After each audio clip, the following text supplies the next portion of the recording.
Tiga armada berisi produk usaha mikro kecil menengah UMKM dikirim untuk didistribusikan ke berbagai daerah di Aceh dan Medan Sumatera Utara Jumat 31 Januari 2020.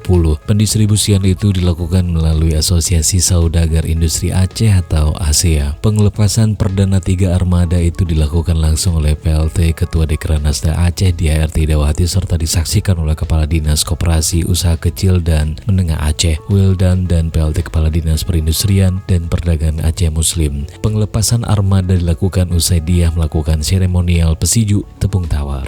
Pemerintah Aceh sendiri mendukung penuh berkembangnya produk UMKM di Aceh. PLT Ketua Dekranasda Aceh Diah Ardhidawati mengatakan pemerintah telah mengeluarkan imbauan agar instansi pemerintah menggunakan produk UMKM dalam setiap kegiatan pemerintahan.